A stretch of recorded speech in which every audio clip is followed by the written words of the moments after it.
Assalamu alaikum, dear students. Welcome back to my YouTube channel J&K Ideal Academy. So friends, today this is a very happy moment because जो आज हम course start करने वाले हैं ये course जो है it is meant for JKSSB पटवार candidates, female supervisor candidates and doing for finance sub inspector posts. So my dear students, this course will be of immense importance, of great importance for all the candidates who are even preparing for upcoming exams. जो आने वाले exams हैं उनके बारे में जो उनके related जो कैंडिडेट्स प्रिपेयर कर रहे हैं उनके अहम होने वाला है और बहुत इंपॉर्टेंट होने वाला है. तो चलिए दोस्तों, आज हम स्टार्ट करते हैं एक ऐसा कोर्स जो एवरलास्टिंग कोर्स है, जिसकी नीड हर किसी कैंडिडेट को है. जो कोर्स जो सिलेबस जो है वो सिलेबस हम स्टार्ट करेंगे, जो सिलेबस तमाम जो आने वाले एग्जाम्स होंगे, सिविल सर्विस के एग्जाम्स होंगे, उन सब एग्जाम्स के लिए इस कोर्स की जरूरत पड़ती है. तो आज हम ये स्टार्ट करते हैं और स्टार्ट करेंगे हम Jammu and Kashmir reorganisation act से. So my dear students, all of those candidates who are new to the channel, they must subscribe our channel so that they can get in touch with this course, this channel is meant for all those candidates who are preparing for competitive exams. So my dear students, subscribe this channel and don't forget to share our videos to your nears and dears. So dear students, today's topic which is J&K Reorganization Act. तो आज का हमारा जो topic है वो है Jammu and Kashmir reorganisation act. तो यहां से हम स्टार्ट करते हैं. इसका भी बैकग्राउंड पहले हम देखते हैं. असल में जो जम्मू एंड कश्मीर की अगर हम बात करें, this was a princely state at the time of India's independence.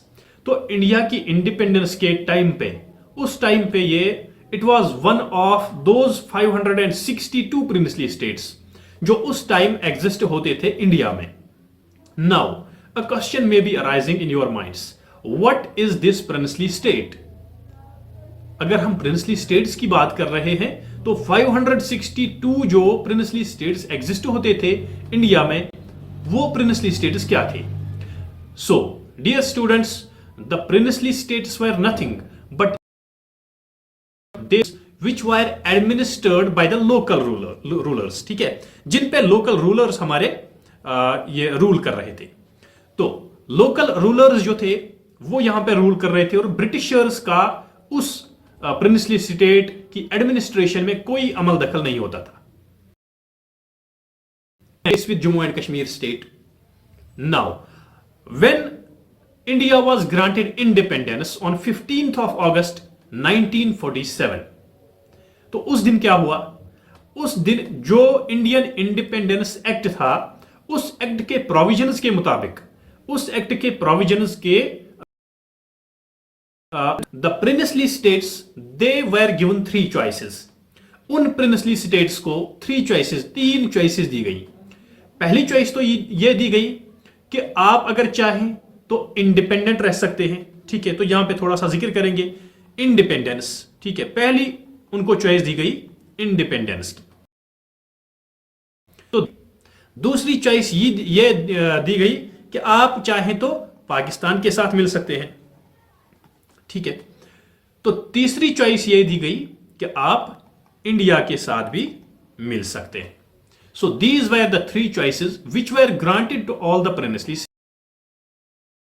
There were 500 as many as 562 princely states. 559 princely states जो थे, 559 immediately decided to go with India.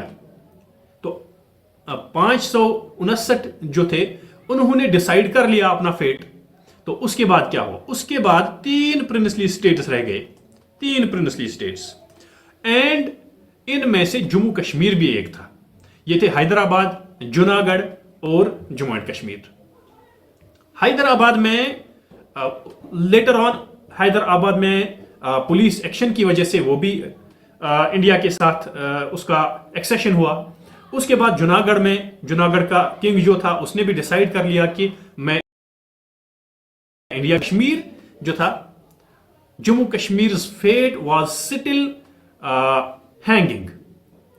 तो इन्होंने जम्मू कश्मीर के रूलर जो थे उस टाइम वो थे महाराजा हरी सिंह, और महाराजा हरी सिंह ने अभी डिसाइड नहीं किया था कि इन्होंने स्टैंड स्टिल एग्रीमेंट साइन किया इंडिया और पाकिस्तान के साथ